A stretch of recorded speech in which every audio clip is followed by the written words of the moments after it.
उड़ल ना जवानी के गर्दा बकलोल बा मर्दा बकलोल बा मर्दा। तो हेलो दोस्तों, आपका स्वागत है हमारे YouTube channel writer Mahesh Prajapati में।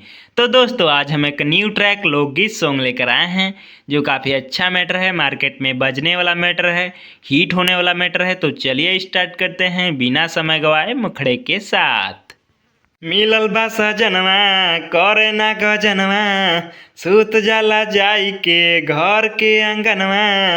अरे मिलल बा सजनवा करे ना गजनवा, सूत जाला जाई के घर के अंगनवा।